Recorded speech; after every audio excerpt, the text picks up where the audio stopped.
To start or stop inventory and compatibility appraisal service in Windows 11 Home, right-click on Start menu icon and then select Computer Management.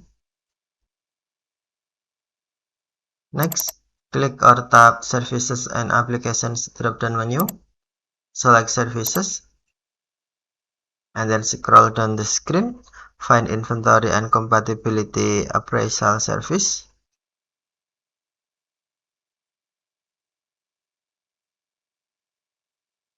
Next, right-click on Inventory and Compatibility Appraisal Service. Okay, right-click and then select Start to Start or select Stop to Stop. Select Start to Start or select Stop to Stop. This service performs background system inventory, compatibility appraisal, and maintenance used by numerous system components. Okay, thank you for watching. Have a nice day.